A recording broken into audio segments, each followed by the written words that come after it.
Welcome to the Reinvent You Show. I'm George. I'm Azlan. It's about seeing everyday challenges Differently.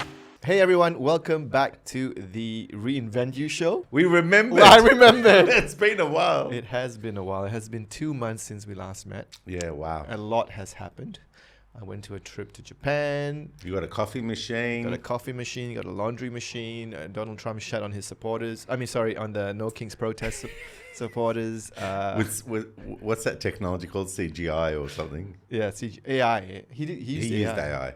What else has Well, happened? look at him using AI. Yeah, right? Showing us how it's done. At least that's one thing that he's leading by example. So. But we did say that it's a reflection on society, that we're so divided that he just has to be disrespectful and nasty to one side, and then half the country claps. Yeah. No matter how absurd, how extreme, how distasteful it is. That's a reflection on where we're at with how divided we are. Is that a good thing or is that a bad thing? I don't know. How is it a good thing to be that divided?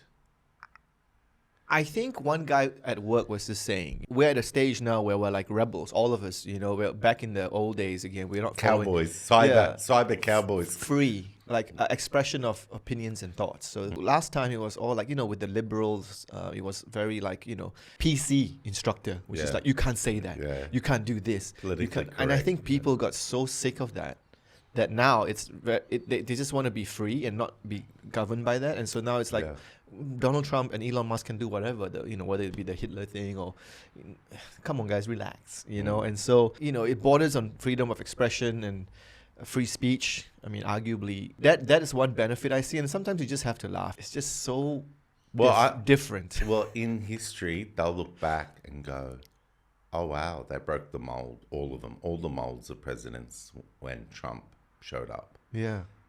I just don't know anyone like that. Where it's almost like there's a childishness in a position that's meant to be prestige. There's a childishness, a tantruming toddler in there, And he's allowed to do it. And he's, like you said, it's a reflection of the society. How did they get there is the question, right? Because they've always been a society which I looked up to a long time ago, until 20 years ago. Everybody talked about Americans, Martin Luther King and Abraham Lincoln. That slingshot effect that we talk about, where everybody's so PC and suddenly everyone just goes, bleh. Yeah, I think you're right, because Trump is like a grenade. And when the grenade is thrown on the left, the right celebrate because they see the left is so out of control, because PC was one of the things that got institutionalized from the left. And so what you've got conservatives and progressives. And you see, what I like about America is that it was the first country, and I did not know this, it was the first country to create a constitution where the individuals were free and had liberty, and government was limited, and many things were put into place to not let government become a tyrant government over the people. Now, I'm actually quite shocked at that. That one country on the entire planet actually put a constitution in to say individuals must be protected from the pattern of governments becoming tyrants, because predators eventually take over that power and they control the masses to their own will. Really? Yes, the founders.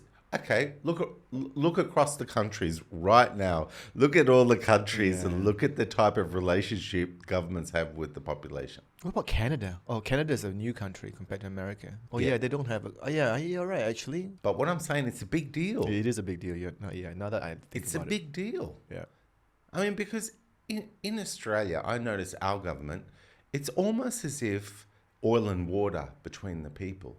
There's this weird separation where they just do what they want to do, and then the referendum says no, and then a few years later they try again. They're just, something keeps pushing for something to change, even though the people will push it back And so you think, and and look, do you know that there is no individual rights in the Australian Constitution? I didn't even know Australia had a constitution. Yeah, we do. All right. Yeah. What are the top 10 things? I don't even know. I have to Google this stuff. Yeah, we should. But no, I couldn't be stuffed. All I know is that's missing. Right. Yeah. Wait, but we have a constitution.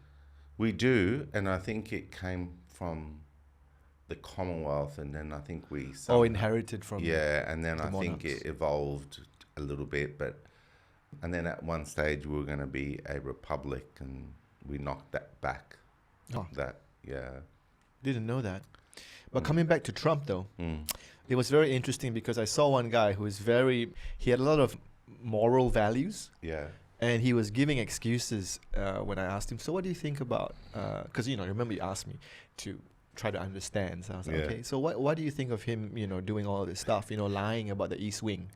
He said he's not going to touch the East Wing. And then he just completely demolished it for his ballroom. Like literally, there was a clip of him saying, we're not going to touch the East Wing. And next thing you know, you see this thing, bulldozer just destroying the entire East Wing. And I said, how is it that, and he says, oh, no. I said, he obviously lied. And he said, no, well, things change, right? Plans change. Well, he didn't submit a plan to the government to even approve of that, that demolishing of that East Wing. So what do you say about that? Oh, you know what? They're giving him too much pressure, but he lied. So I was trying to understand it. And so I typed this on ChatGPT. I said, this person said that this thing, and then, he tried to defend Trump, but then Trump lied, but then he defended, and then cognitive dissonance came out. Cognitive dissonance, I don't know how to paraphrase it, but from my understanding, cognitive dissonance is when, I'm not even sure if I'm pronouncing it right, is when a person does something that's contradicting their values, and then... No, not their values, their beliefs. Their beliefs. So when they are emotionally charged for what they believe, and something gives them a point of view that challenges that, the initial position is to defend what they believe, and that cognitive dissonance has the ability to suspend any kind of facts and logic that clash with their beliefs for a decent period of time until the interconnected evidence is overwhelming and they go into shock. And then that's when the brain rewires. But let's talk about Trump supporters, right? They never go in shock. I think it's almost like they've gone too far. Well, they've got their own echo chamber. Oh, right. So, like Fox News. And look, can I just be clear? I'm a bit of a centrist, so I pick on both sides. Yeah. The left does the same thing. Yeah. Agree with CNN. They're in their echo chambers. Yeah. And then as soon as someone from one side gives them facts that is inconvenient, they run back to their tribe and they just feel good because everybody tells them they're right. Yeah, you're right.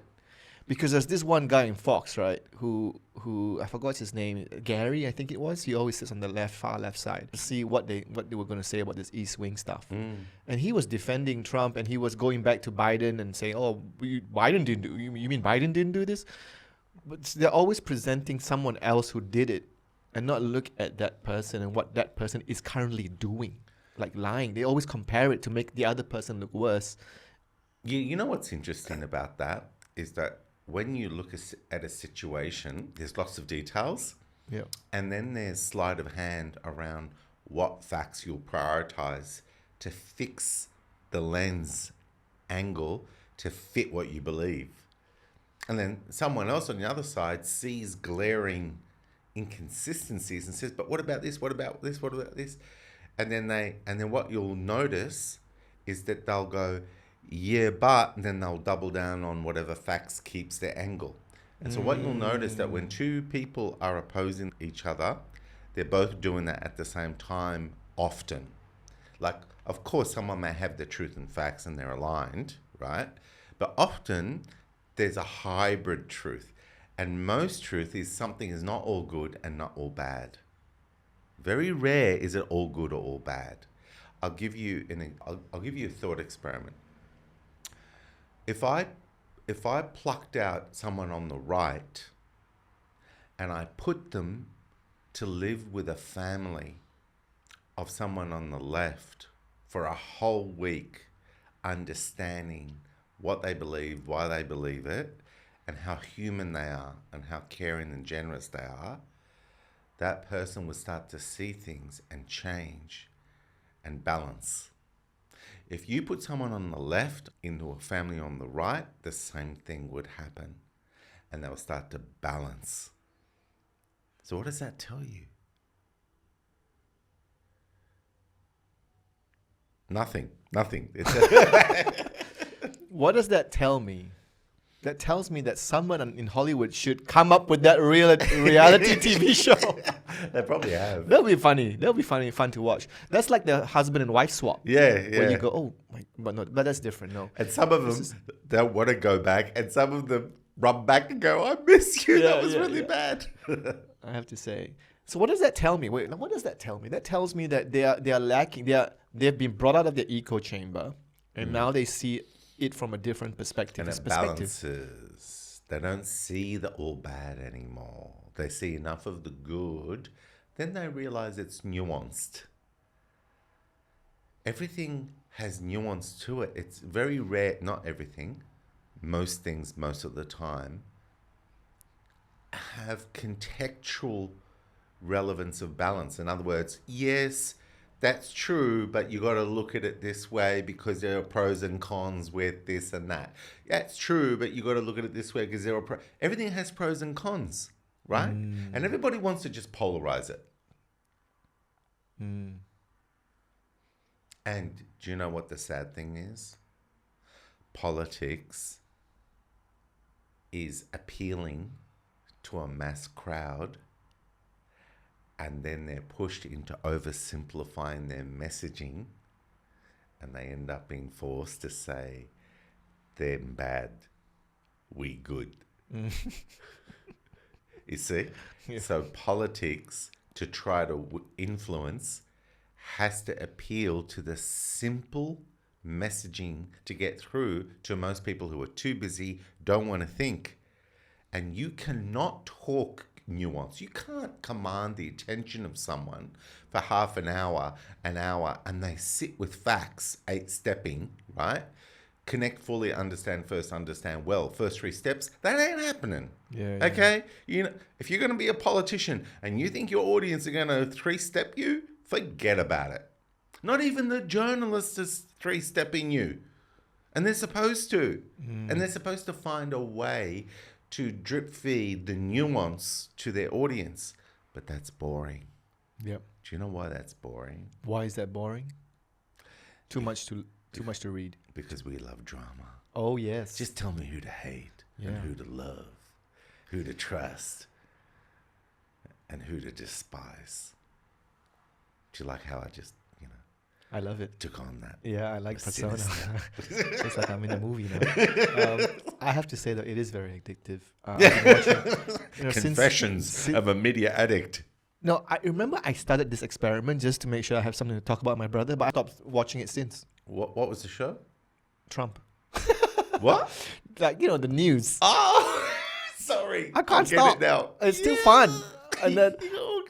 And then Jimmy Kimmel got cancelled, and then Stephen Colbert got cancelled since we last spoke. Yeah. And I was like, wow, this is fun. So let me watch this. And what did they have to say? Oh, and then it becomes like it's like a massive reality TV show with multiple people involved. It is an interesting phenomenon. Soap opera. Yeah. And it's fun because, you go to the left, like Stephen Colbert. He's actually very funny. I like him so much because, when what you're seeing, right? A lot of people feel angry. A lot of people in the left, they feel angry. But to joke about it every single day and to genuinely feel him laughing about it is a skill. Yeah. Because it's so absurd to the point where a lot of people feel like, oh my God, this guy is so dumb. He's so wrong. And then they feel angry, like the moral thing kicks in. I know, but that's the tribalism. And see, humor is supposed to release you from lies and tension, right? So you've got pressure valves on both sides that are doing this. They pick at the absurdities of the upper side and they use humor to help you feel validated and to laugh about the absurdity. Yeah. Right? But Do you think each side watches the comedians of both sides? No. No. No. Yeah. So are you doing that?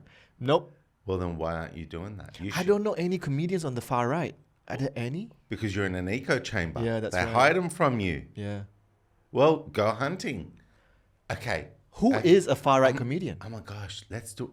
Everyone's on the left. Jimmy Fallon, Stephen Colbert, Jon Stewart, Yeah. Trevor Noah. Yeah, but hang on. Jimmy Dore? Haven't heard of him. Yeah, see what I mean? Like there's echo chambers. Oh. You're a fish in a bowl. I'm a fish in a fish bowl now. You're in a bowl. Yeah. And you go, but George, they're all here. What is this other world beyond this bowl? And I'm saying to you, you personally have been told this is it. This is reality. And then I'm saying to you outside of that. Now, some people get tricked into the other bowl. In other words, they'll hop onto the, say the right side bowl. Yeah. And they go, oh my God, I didn't know this was reality. And then they get used to that, but they've just made the same mistake as the other bowl. Mm-hmm. And it was so, but I know you, Azlan, you want to biohack truth and politics and get to the crux of what's really going on. Yeah, it's a Truman Show. Yeah, Did you hear the song The Truman Show? Which one?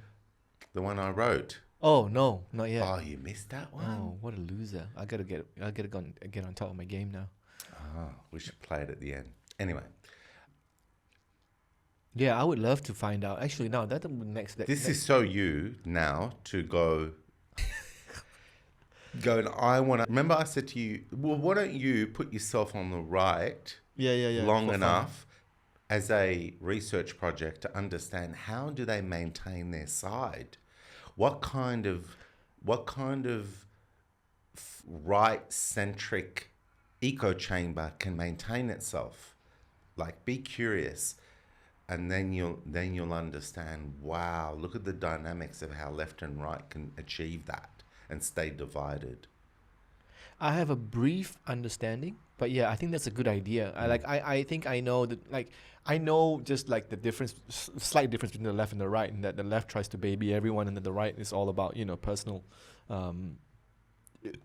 liberty, individual liberty and capitalism and all that stuff, which is I get, but then I want to understand it a bit more. Like, why are people defending this guy, and what's in it for them? What is it?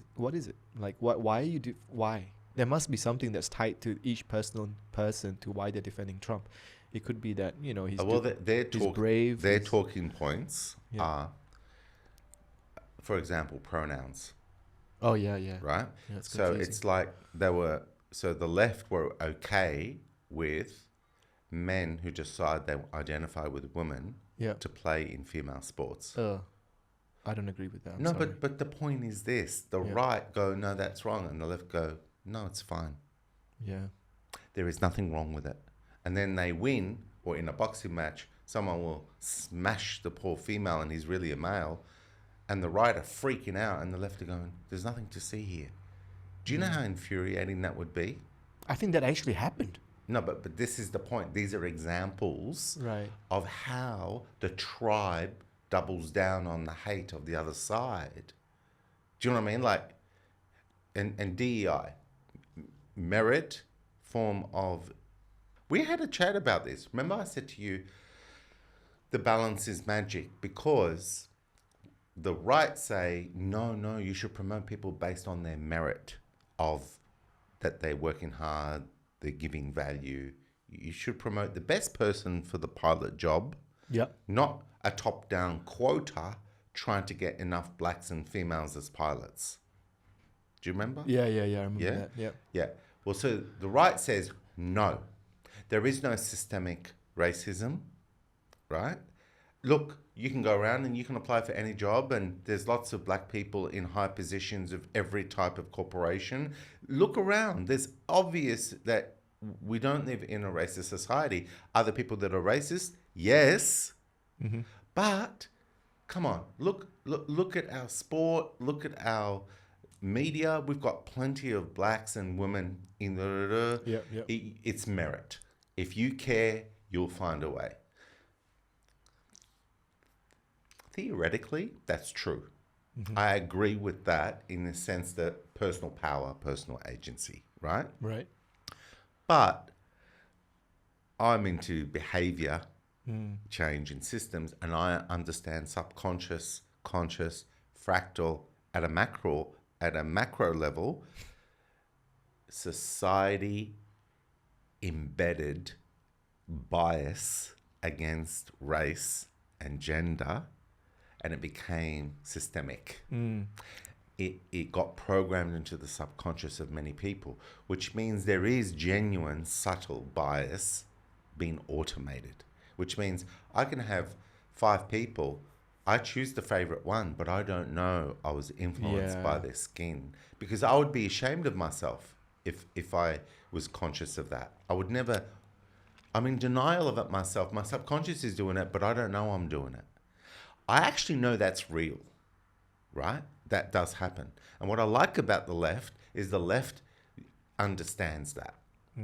And therefore it says, nah, it's about time we got the tough stick and pushed quotas in to force people to innovate and evolve out of this imbalance, systemic imbalance.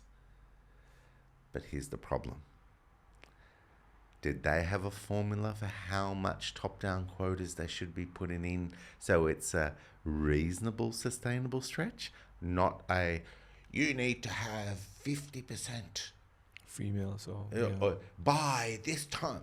It's like, do you really think you can recruit and educate and reach to a standard that many people who are also in the habit of not applying for those jobs and not backing themselves, and they're fighting their own confidence issues from their own environment, because it's not easy to evolve a society. It's like you got to work on systems that evolve the individuals into their own personal empowerment, while you create an infrastructure that celebrates and empowers it with as well, from a top down. So when you just go top down, where's the bottom up, right? If you don't have a bottom up and then you're measuring, then you're going to overdo it. And DEI overdid it. Right. Because it's not helpful when, you're saying, oh, by the way, we have to place this many pilots that are black. It's like, yeah, but we just looked at all the recruits and seriously, we can't meet that quota because, and then it's like, well, I don't care, you have to meet it. So you know what we have to do when we got pressured like that? Pick a rando. We cut corners. We turn blind eyes because you have to meet the quota. Yeah. Do you know how reckless that is? Yeah. It's horrible. But both sides are right, but both sides are wrong at the same time, because they refuse to see the consolidated perspective in the middle that we need a balanced approach. Instead, it's a dumb tug of war. It's a demonization exercise. So that's just one example, or a couple of examples I just gave you. Yeah, I was just trying to relate to that. Like I told you about the work quotas. Where you have to have 50% women. So you end up hiring someone who's not fit for the job just to meet the quota. Exactly. And then they make the manager look bad, and then they go, "What can I do?" It creates a toxic culture. Yeah. Because now everyone starts to resent and bully, even if it's passive aggressive, because everyone's dodging, but they end up being silent. They don't support. They don't invite for lunch.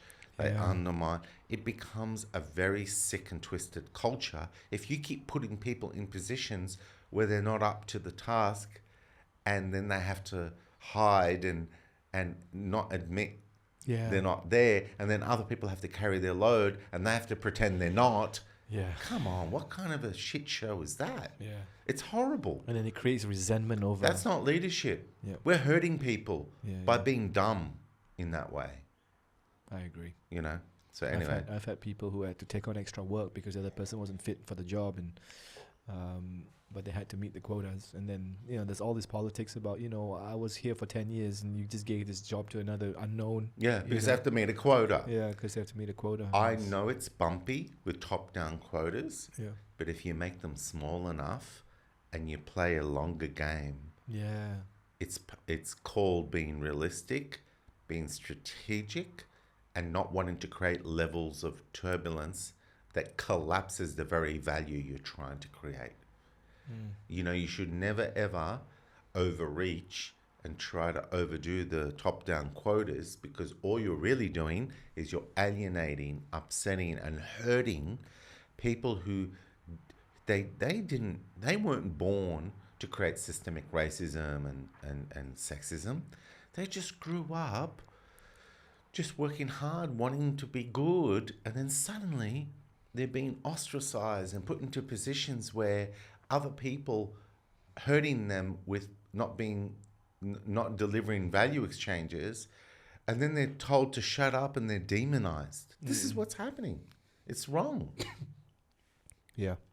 But that's an example of, you can't catch the balance of those two, how both left and right are wrong and right at the same time. You can't catch that if you're in one echo chamber or the other. You know what I mean? You just can't. Yeah, it's too hard. And you know what really gets me? We are talking about politicians who listen to a lot of people talk. And we are talking about they make a lot of money. And they can't even see the wisdom and the value of consolidating both sides, like I just explained. Where is the modeling of how much quota is too much or not enough? Where is the discussion with the left and right together? Say, guys, you know what? I get where you're coming from. I want you to get where we're coming from. Let's look at the bigger picture. Let's work to a balance of creating change, but we'll all debate and then land on the best sweet spot we can that we feel is in the best interest of our society. Where is that? It's so sad. Global leaders are not doing that. But because this has always been a problem with humans, right? The Constitution of America deliberately made it so that free speech, no matter how imperfect it is, it keeps the ideas being exposed and keeps them being accountable to what good and what damage they're causing. So eventually we get to a better place, because without free speech, one side will dominate, hides its dirty laundry and how many people it's hurting if it gets to rule without accountability. Yep. Then you have people who say, well, where has free speech gone in America? Look at them now. They're full of rubbish. Like, you know, like compared to somewhere like China where they're like overtaking, you know, in terms of technology and speed. And you're like, what has free speech done for America? It's just, free speech is how Donald Trump got into his position. You know what I'm saying? And so I don't know. It's a good question. Do you know? I think it works both ways. When you have a population in a country that has been told from birth, this is normal, this is the type of government that you should accept, this is the type of citizen you should accept in your identity, then everyone is literally indoctrinated like a cult into that nation, right? And so you can go to Singapore, you can go to all these different countries, and citizens are just minding their own business, starting their businesses, getting jobs, trying to raise a family. They're just getting on with the basic things they want to, but they just accept how their governmental system works. And then they see it's clunky and they have some views, but they're in that fish pond, right? Cognitive dissonance would make them scared of leaving that country. Only small percentages of populations actually say, I want to go to the land of the free, you know, I want a bigger dream, and they go to America or another country to start a better life, or, you know, it's actually not a high percentage. Most people stay in the fishbowl of their country unless something crazy happens like war and they have to escape because it's survival. So when you ask that question, you have to realize it's a game between who's leading and what systems make control the masses in how they think, how they value, so that they become interlocked with accepting that type of governance. Right. But what I want to do with you is I want to come down to the fundamental. If you have a voice, you have a presence. Right. If you have a presence, it creates the feedback loop of accountability. Is my voice and what I'm expressing of where I'm at helpful or not? If I say something bad, is society and is existence built to create a backlash on me so that I have to live the consequence of bad views and bad ideas? The answer is yes. Yeah. Right? Yeah. But if I have been controlled not to have a voice, it's not natural. And what's the counter to that? Resentment, passive aggressiveness, right? It's like us suppressing our emotions. It turns into a volcano, turns into a revolt, turns into a revolution. Why have we had revolutions in human history? It's because if you muzzle the people's right to have a voice and opinion, to let their free will play a role in the fabric of your society, what kind of a relationship do you actually have? It sounds like a domestic violence, right? Psychological manipulation, where a man says, "Don't you dare ever utter a word against me." And the woman's afraid of the man. And so she stays meek and timid and quiet. And she goes about being nice to her children and very courteous to her dangerous, scary man. That's the relationship. That's the dynamic. I don't think that's our future. I don't think that's even part of our nature. No. That's the problem. That's why revolts happen, right? Yeah. Because it's not in your nature to not be free and to create freely. Yeah. So. Yeah, I agree. And you know how we talk about fractals, micro, macro. Well, the macro of some of these countries and the way they treat their citizens is exactly the micro of where a toxic relationship is, where the man says, "You know how I like my eggs. You deserve the beating that I just gave you." That's from Once Were Warriors, the movie, right? It was a very disturbing scene. It was very confronting because it's like, oh my gosh, that person, that monster of a man just bashed his wife because I can't remember exactly. I think, "How do you want your eggs?" And he got so angry with her because she should have known how he wanted his eggs, and he bashed her, black and blue. That was so disturbing, so confronting, and it stayed. It tore a fabric in society. Everyone remembered that scene who watched that movie, and it became "you know how I like my eggs," as a way of comedy of how disturbing is it that a man can get to be like that. And then I say to you, we've got countries like that. It makes you wonder, like countries like China, do you foresee them having a revolution where people go, No. "I'm done with being suppressed"? I shouldn't say no. But it's working so well for them now. But do you know what's going on in China? Right now, some actor that was loved, I think was gay, got murdered because he would not sleep with some high-profile politician or someone high in that society. And it's like a conspiracy has spread through China, and now the president is linked to this, and there's backlash. You see, you don't know where the revolution sparks.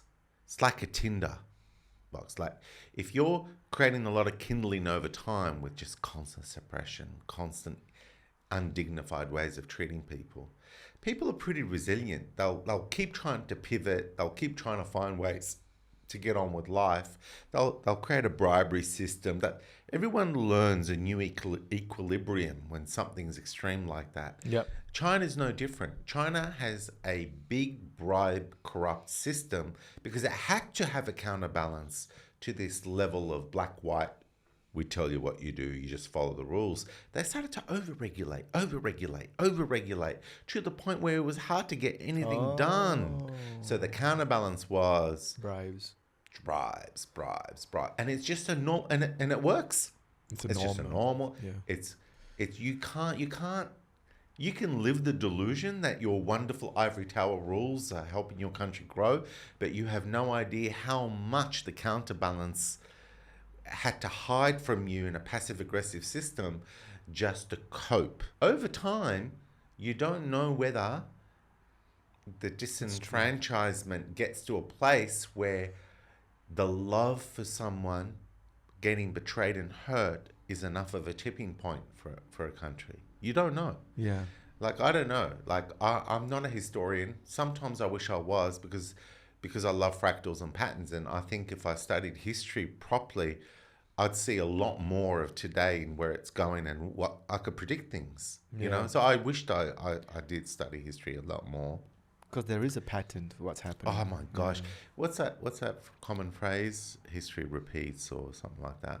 You know, it does repeat only because we're cycling off the same cognitive dissonance of a mindset as a collective. So we end up crashing off our attitudes. See, another phrase is this: absolute power corrupts absolutely. One of the most pure statements ever told. Why? I'll explain it.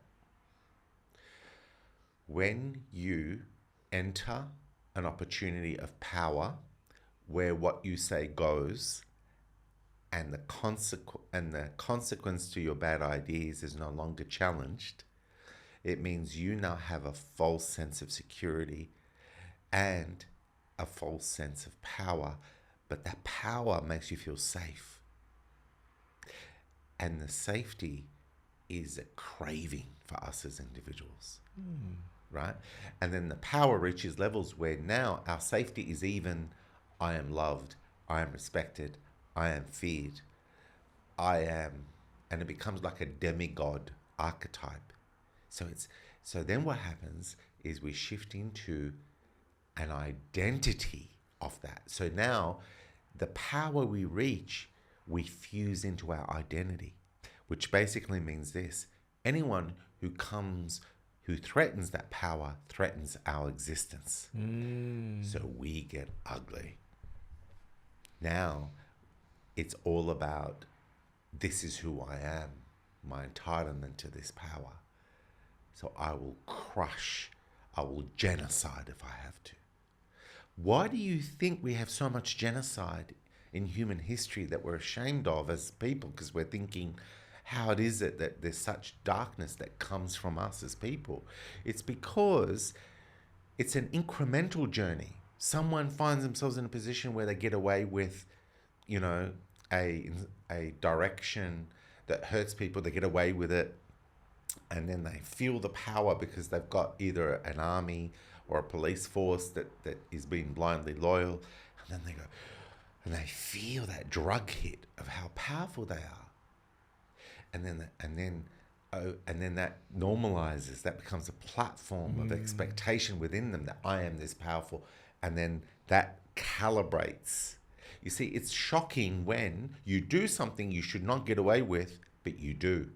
That's actually a shock event in your brain, because the true system is, if I did something that hurt people, I should expect a counter hit.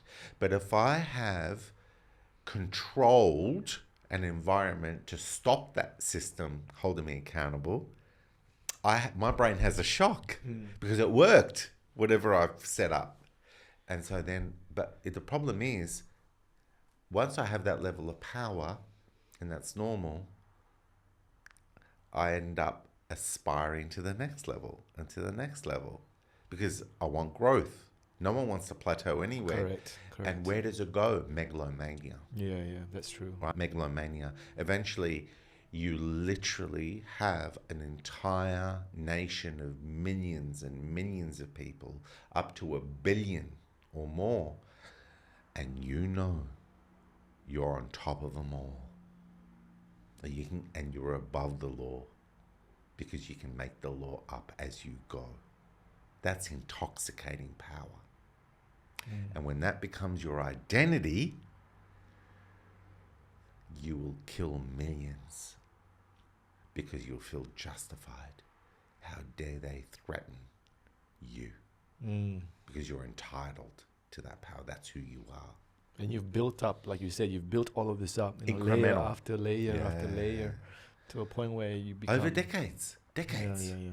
And then imagine their children growing up in a family where they're indoctrinated automatically by what they see every day into that entitlement of power.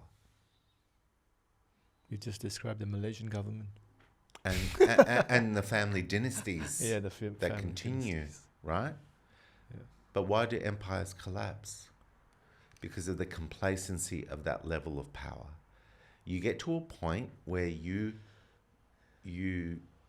so intoxicated by your Kool-Aid of self-importance and self-entitlement that you end up doing things that are so absurd that it literally will start to create shockwaves into the very people that were blindly compliant because they were indoctrinated.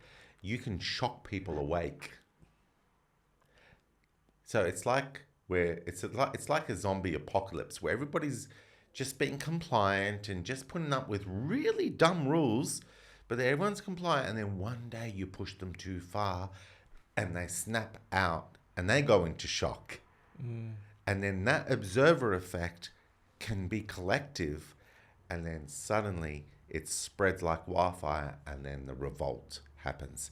Now, like a deck of cards, as soon as the people who've been tricked into propping you up into that power position to dictate to them no matter how much harm you cause, as soon as they wake up, it's over. The collapse happens fast.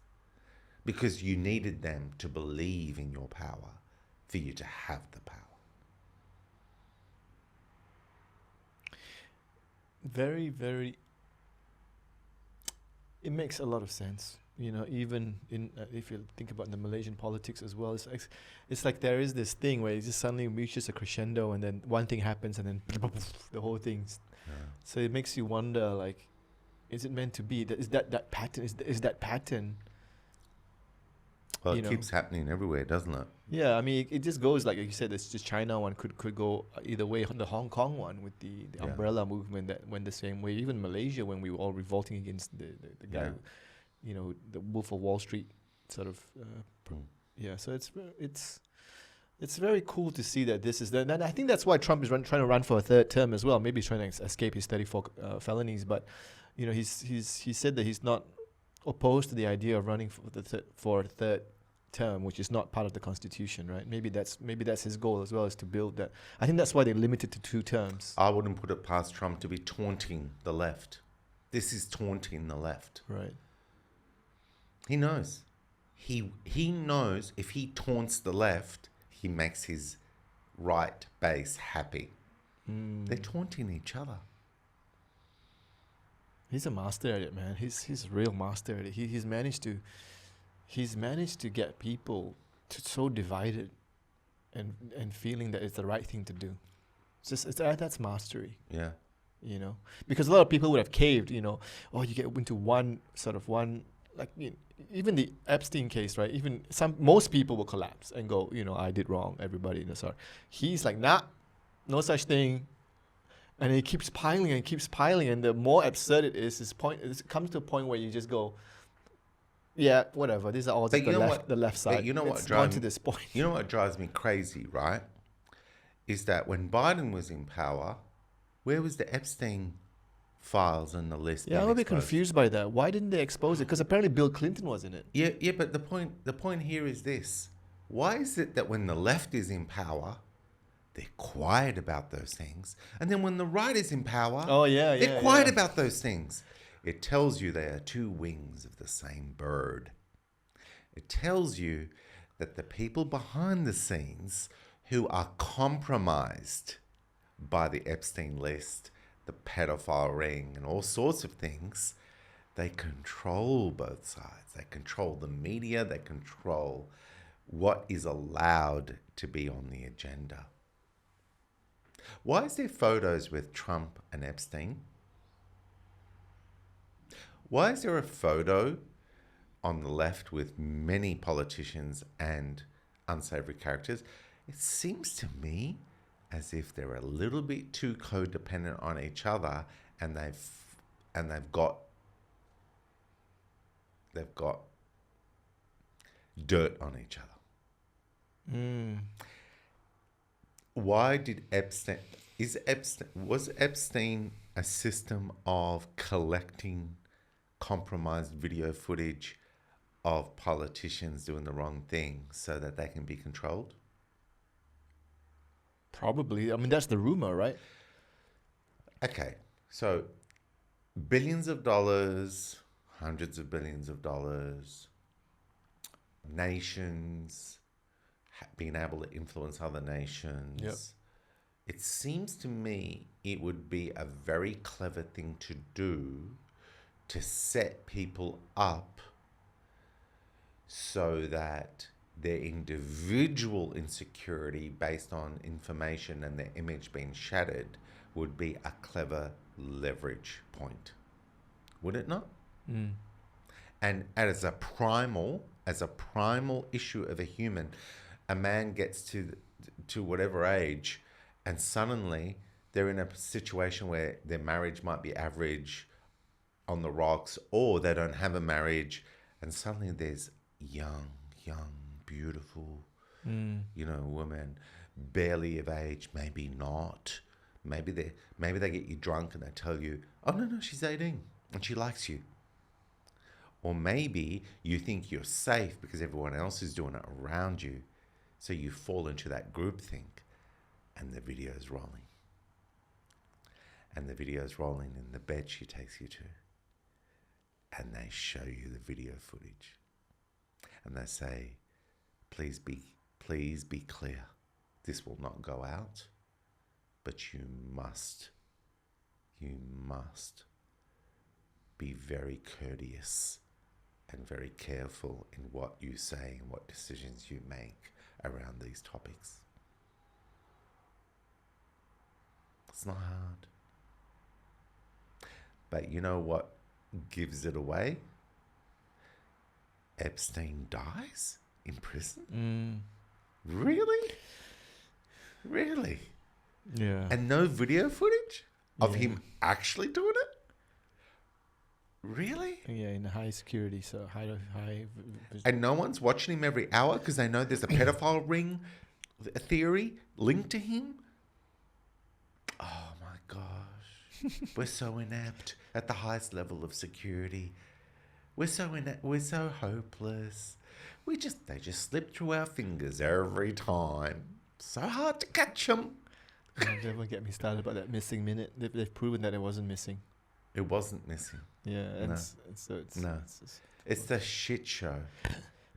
Absolute shit show. And I'm wondering, there's the other conspiracy, right? The other conspiracy is that Israel or some other country has dirt on it. So if they go, okay, you release the files and you prove that our president was involved, we're going to release all the videos that Epstein took, or something along those lines. And so, naming basically showing that America is full of shit, full of corrupt people, right? And maybe that's what they're trying to protect, is their own image, the global image. Maybe that's what's behind it. It's not just that. It's not just that. I don't know what's in It's the files. America and many other countries. Right. Officials. The rot spreads far and wide because absolute power corrupts absolutely. You think you're above the law. You think you can have that piece of flesh that's gorgeous. Right. You think you're above, and it breeds complacency. So you end up collapsing upon your own bullshit.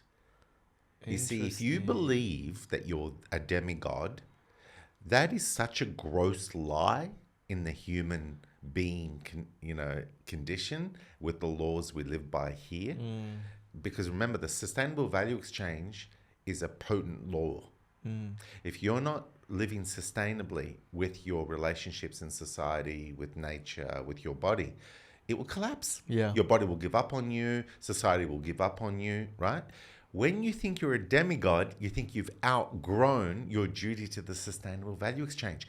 You've outgrown the very fabric of existence that gives this to you. Right, right. You've literally disconnected from truth. Pure truth. And what is the consequence?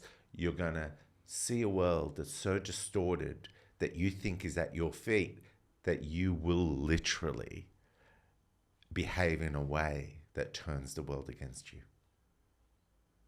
It's just psychology. It's a pattern, isn't it? It's a pattern. Yeah. It's a pattern. And that's, I guess, what the Constitution is, like you said, is meant to sort of nip in the bud before it becomes, built into the subconscious. Hey, I just had a thought, You know how people pleaser, we talked about that has been an issue. People pleaser gets a lot of people to like you, right? Mm-hmm. But it's unsustainable because you have to be selfless, right? I wonder whether it starts that way and you create a lot of people around you that are spoiled. Oh, no. And then it keeps going. Do you know what I mean? Yeah. And where does it end up? It ends up with you needing to have a character where it snaps and you end up being resentful and bitter, but by then you've created a lot of power. So imagine you're a politician, right? And you only got into politics because you thought, you know what, I want to represent my community. I want us to finally do good things because what I'm seeing is not that good, so I'm going to care. And you naturally must love pleasing people if you're willing to be elected to represent them, right? Yeah. So already you have a people-pleasing pattern, potentially, right? It's very rare for humans to be very balanced at a young age because they've got no reason to be. They're too busy just reacting to life, love, and opportunities.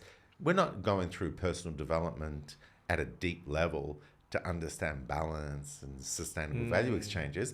So you get to the politics, and then campaign donors start to give you a lot of money to get you into a position to be elected, to be noticed. And you want to please them too now.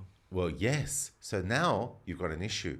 You've got the elected, the people who vote for you, who want one thing, and now the campaign donors have circled the wagon and they've thrown cash at you and said, you can't do this without us, but this is what we want. But unfortunately, a good chunk of what they want is the opposite of the people who elected you, what they want. It's the opposite. So now you're in a situation as a politician where you're damned if you do and damned if you don't. Yeah. So what coping mechanisms do you learn? You learn the smoke and mirror game, the double speak.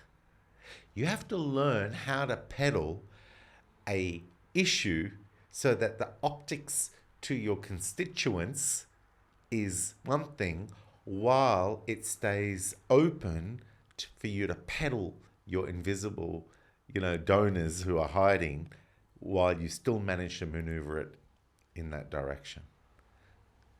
Wow, it's such a broken system if you think about it, right? Yeah. And that's why they say that the donors are the ones that are actually controlling the government. Yeah. And then what about when your donors control media? So now it doesn't matter if you upset your constituents, the media will control how you're viewed by the donors. Ooh.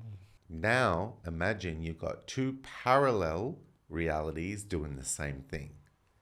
You've got the right alternate media who it's their turn not to be established media, because they used to be established media that used to peddle the right in the 80s, and then it swung, right? And now the established media peddle the left, and then the counterbalance is a new media emerging is going to become established. It's already got more views. The established media is dying. Do you know that? Have you seen the ratings of CNN and all them? No. Look it up. It's just dying. Really? Yes. Right? So they take turns This thing rocks over decades, right?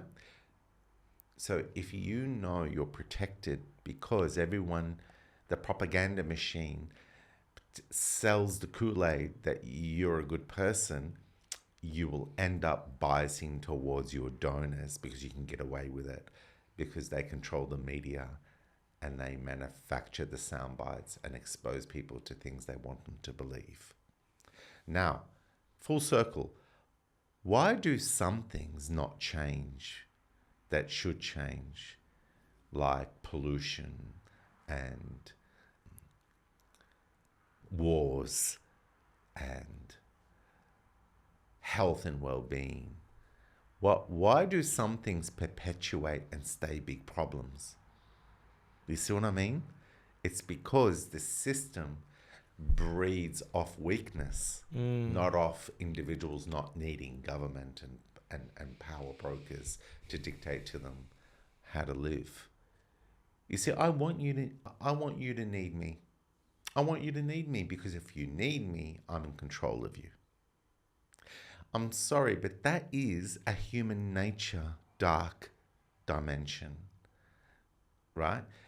Not, I want you to be interdependent with me. In other words, I want you to need me enough and I want to need you enough so that we can help each other.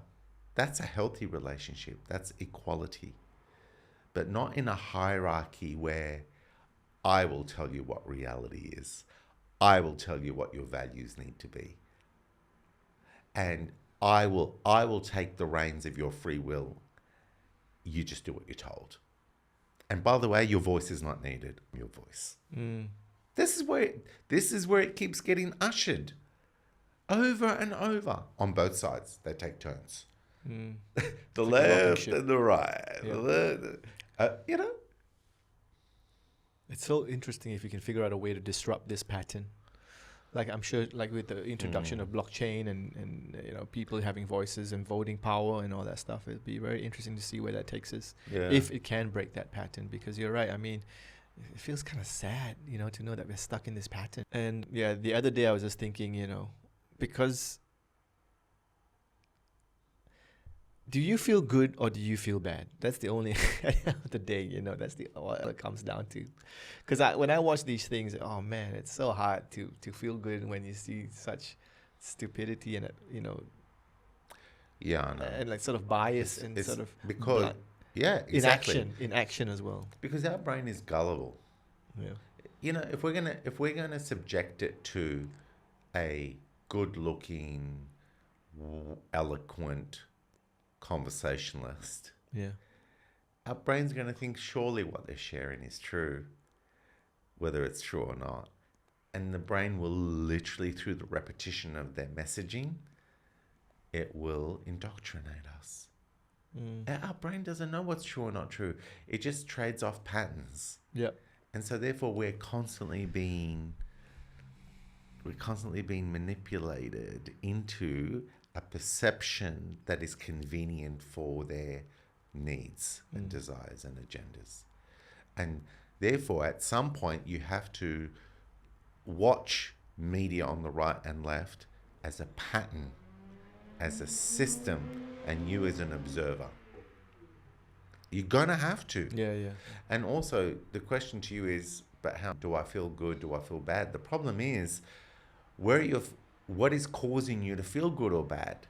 Is it the membership to the right or the left? Left, yeah. You see what I mean? Like, what is making you feel good?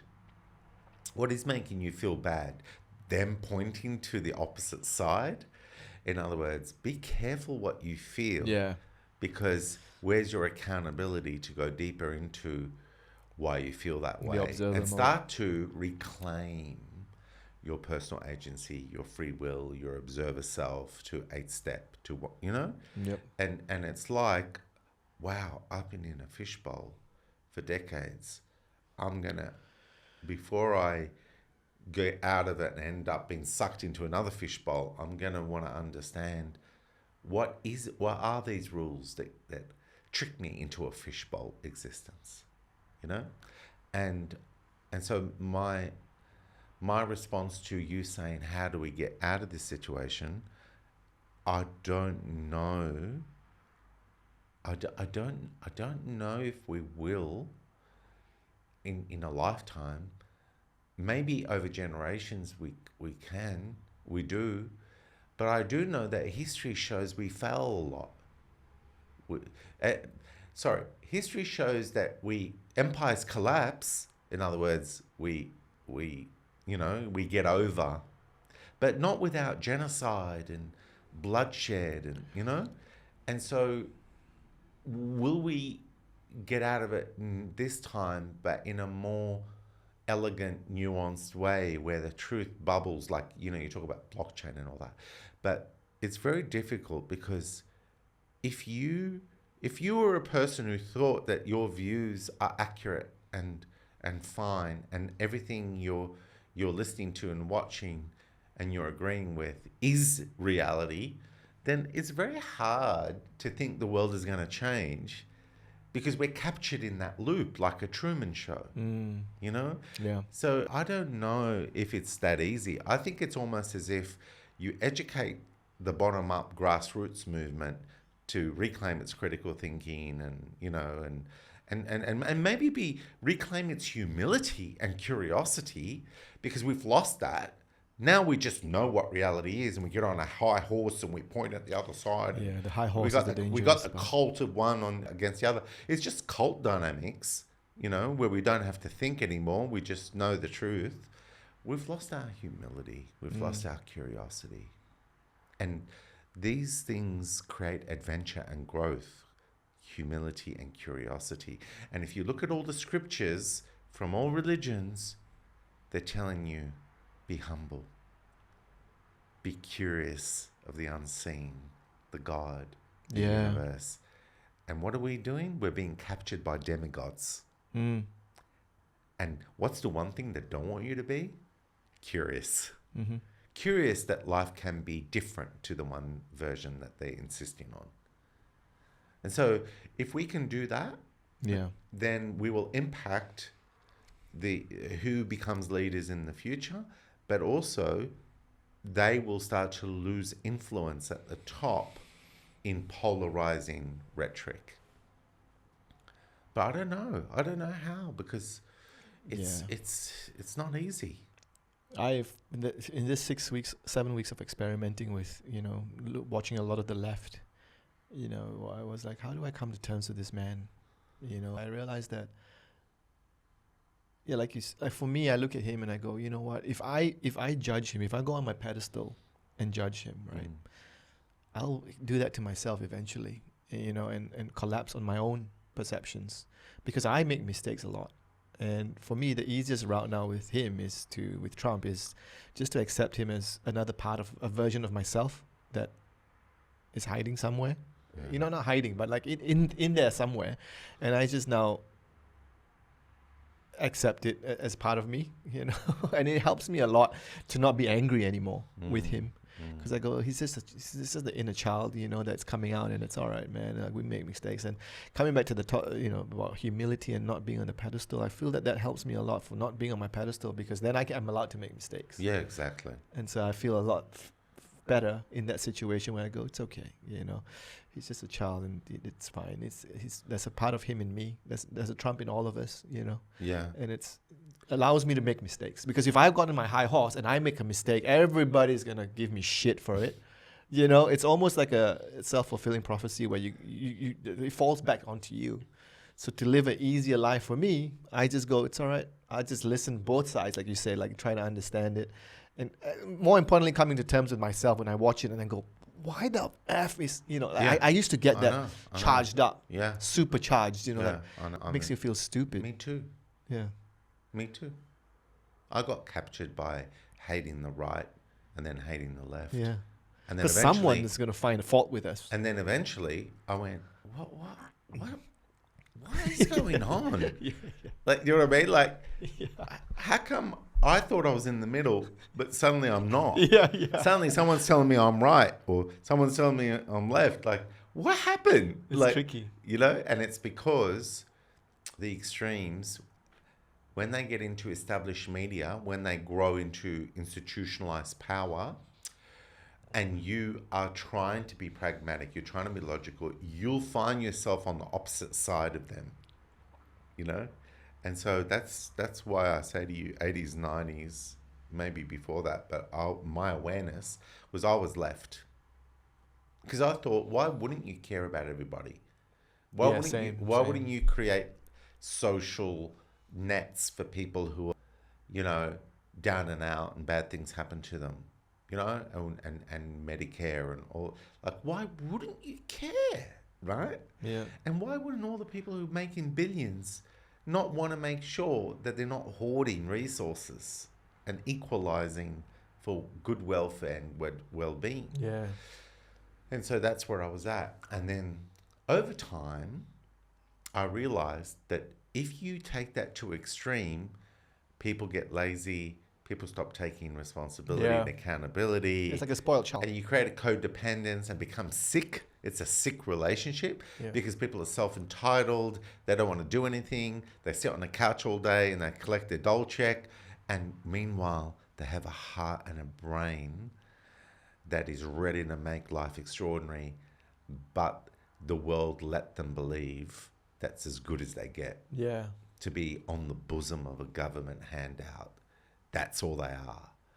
And that is so undignifying for an individual who's been gifted the unseen potency of intelligence and power through their heart and brain to change the way they think and change reality. Yeah. So then, you see what happened to me? I went from one side to the other, side, and then I went, but I know the value of both sides. But everything is about, you have to pick a side. Yeah. What? Like, what's going on? Because you know in corporate world, right, Azlan, you'd be a shit problem solver if you didn't understand multiple points of view on many sides to start to understand a problem properly. Yeah. It wouldn't work.